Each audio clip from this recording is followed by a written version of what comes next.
The moment you understand neurological triggers, you understand what a hook really is. Because a hook isn't just a catchy phrase or a flashy edit, it's your brain reacting to signals it can't ignore. Once you know how to trigger those signals, you stop guessing about virality and you start engineering it. And in this video, I'll break down the exact neurological triggers that fire when your brain is exposed to a strong hook, and how you could use them on your next upload to master attention. Now, my name is Matt, I own 1% Digital, and I've been in the content creation space for over 7 years now and have garnished well over 1 billion views for our clients collectively and tens of millions of dollars. And everything I'm teaching you now is stuff that I have learned throughout the years. Now, why do these neurological triggers even work in the first place? The best way I could put it is, imagine your brain like a nightclub, and thousands of thoughts, images, and sounds are lined up trying to get inside of your brain. But the reticular activating system is the bouncer. This is basically the determining factor whether it allows something into your psyche or not. It only lets in the most interesting, surprising, or threatening guests. This is why ordinary intros get ignored. Neurological triggers, on the other hand, are the VIP passes. They force the bouncer to step aside and let the idea in. Psychologists have proven this again and again. Take the Zeigarnik effect. This is unfinished ideas demanding your attention until they're solved. If you ever read The 48 Laws of Power by Robert Greene, he says,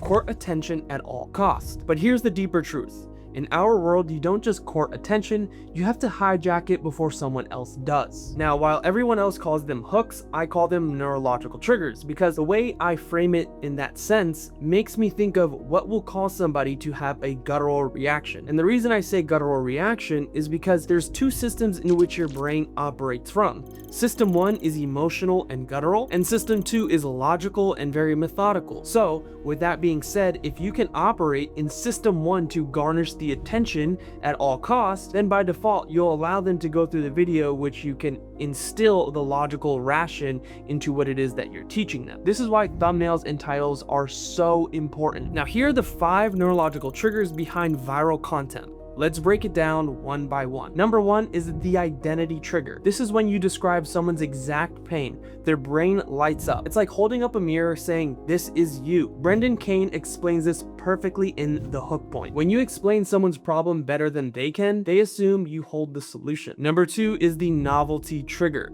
The brain craves the unexpected. That's why plot twists and paradox work so well. Imagine hearing, "You don't choose videos, your brain already chose them for you." It sounds wrong at first, which makes you lean in. Number 3 is the authority trigger. Humans are wired to follow status. And this is why in the beginning of the video, I cited who I am and what I've done to pull on a string of credibility and status. And yes, I know this channel is new, but my expertise in how long I've been in this space is not. So with that being said, when you cite an expert or show data or a reference to how powerful someone may be, it automatically spikes attention. And number 4 is the open loop trigger. I spoke on this a little bit earlier, but our minds are designed to finish unfinished things. When you ask a question, you create tension that can only be resolved with sticking around. It's the same principle behind binge watching worthy TV shows.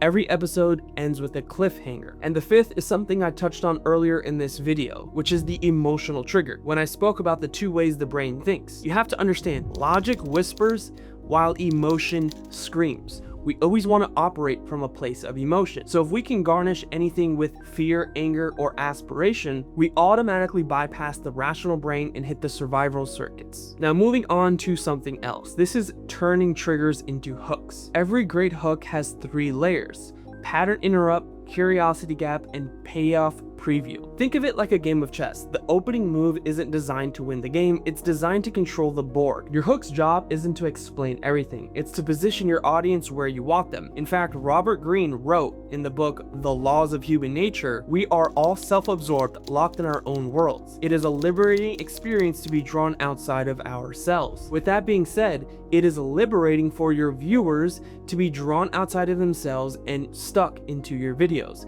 You do this with a strong hook. You bring them right into the center of what this video is going to be about if you have a strong hook. But don't overspeak in the hook, because you're going to lose them. You're going to give too much up front. You need to invoke emotion and curiosity in the beginnings of your video. So that's exactly what your opening sentence must do within seconds. You must pull the viewer out of their scrolling trance and into your world. So instead of saying, "Today I'll talk about hooks," you might say, Most creators think they decide what videos to watch, but the truth is, the brain makes the decision before they even think. That's a neurological trigger dressed as a hook. Now, here are some mistakes that kill attention. Mistake number 1 is clickbait with no payoff. You spark the brain, but if you don't deliver, you break trust. And the funny thing about trust is you can make hundreds of videos, but the moment you make one bad one, all of a sudden you break trust. Trust is something you build over years and years of consistency, but it's something you lose in moments. So make sure every time you make a title or a thumbnail, promise your viewers that you will deliver on the behalf of those claims in the thumbnail and the title. Now, mistake number 2, I talked about this briefly, over-explaining up front. This is detrimental. Remember, the brain only gives you seconds. Don't waste it on some dumb backstory that no one really cares about. I see this very commonly in new creators because they want to speak so much about who they are and how much they've done, which oftentimes ends up leading to no conversion on the back end because people don't actually see the value in things that they're talking about because all they want to do is talk about themselves. You have to understand people watching your videos are there for themselves. And if you listen to any of the books that Robert Greene makes, he often speaks about how self-obsessed everyone is. So stop making your videos about you and make it about them and solve the problem that they have, which is the very reason why they're watching your video in the first place. Now, mistake number 3 is trying to sound clever instead of clear. One thing I always say to all of my clients, especially on the consulting side, is do not use more words. Use less words, but deliver more message. A lot of the times people try to fill their sentences with run-on sentences and complex words. Oftentimes, that does not work. In fact, since we're on the notion of Robert Greene, he also speaks about this in the 48 Laws of Power. And what he says is never appear too perfect. Oftentimes, the person that's trying to speak too much and use too many fancy words is trying to appear too perfect. They're trying to sound smarter than they truly are. Those people will never have a successful channel because they are so stuck in trying to be something that they aren't. You see, overcomplicating your opening makes you sound like you're performing, not communicating. Clarity always wins. To bring this all together, neurological triggers are real engines behind what most people just call hooks. They bypass the brain's filters and spike curiosity, which automatically forces attention. Attention isn't random, it's engineered. And in a noisy world, the creators who master these triggers don't just win views, they win influence.